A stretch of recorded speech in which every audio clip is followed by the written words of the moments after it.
आगे सुखदेव जी का गृह त्याग।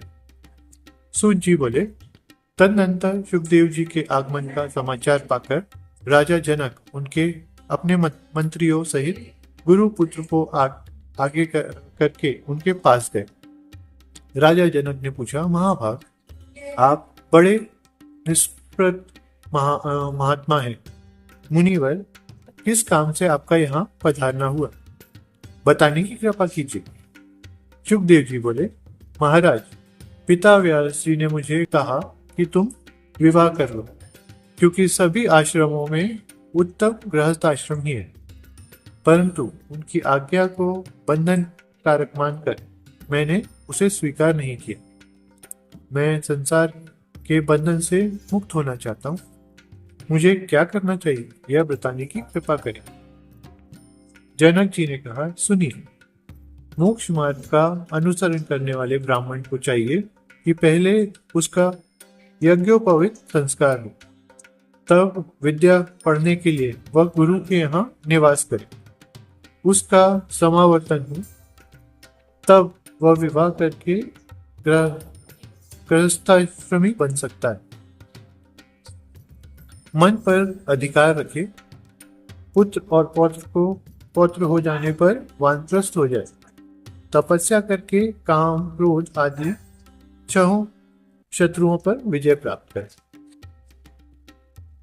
न्यायपूर्वक संपूर्ण अग्नियों का अपने में आधान करके चौथे आश्रम में पैर रखे। विरक्त पुरुष ही सन्यासी होने का अधिकारी है। यदि विराग नहीं हुआ तो कभी भी संन्यास लेना अनुचित है। श्री सुखदेव जी ने पूछा, बुद्धि में वैराग्य और प्रत्यक्ष ज्ञान एवं परोक्ष ज्ञान का उदय हो जाने पर गृहस्थ आदि आश्रमों में रहना आवश्यक है या वन्य? जनक जी ने कहा, मानद, बलवती इंद्रियों पर अधिकार प्रदान करना बड़ा कठिन काम है। यदि संन्यास ले लेने पर भी काम वासना जग उठे तो फिर वह पुरुष सुंदर पदार्थ खाने, कोमल शैया पर सोने, इंद्रिय सुख भोगने तथा पुत्र पाने की इच्छा को कैसे शांत कर सकता? वासनाएं बड़ी दुर्जर हैं, ये शांत नहीं होती। अतः उनका वेग शांत करने के लिए क्रमशः त्यागी बनना चाहिए। सन्यासी हो जाने पर भ्रष्ट हो जाए तो फिर उसके कोई भी मार्ग सहज नहीं है। सूत जी बोले, जनक जी का उपयुक्त कथन सुनकर सुखदेव जी का मन मुग्ध हो गया। उनकी शंकाएं नष्ट हो गई। उसी क्षण जनक जी से आज्ञा लेकर वे व्यास आश्रम को चल दिए। पुत्र को आते हुए देखकर व्यास जी के सुख की सीमा न रही। अब पिता के आश्रम पर रहना उन्हें अभिष्ट हो गया। पितरों की एक सौभाग्यवती कन्या थी। उस सुंदरी कन्या का नाम था पीवरी।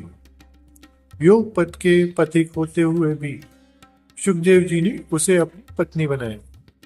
उस कन्या से उन्हें 4 पुत्र हुए, कृष्ण, गौर प्रभु, भूरी और देवश्रुत। कीर्ति नाम की एक कन्या हुई। फिर सुखदेव जी अपने पिता व्यास जी के साथ छोड़कर कैलाश के सुरम्य शिविर पर गए। वहां उन्होंने अविचल समाधि लगाई। परम सिद्धि मिल जाने पर उनका आसन शिखर से ऊपर उठ गया। आकाश में ऐसे चमकने लगे मानो महान तेजस्वी सूर्य चमक रहे हैं।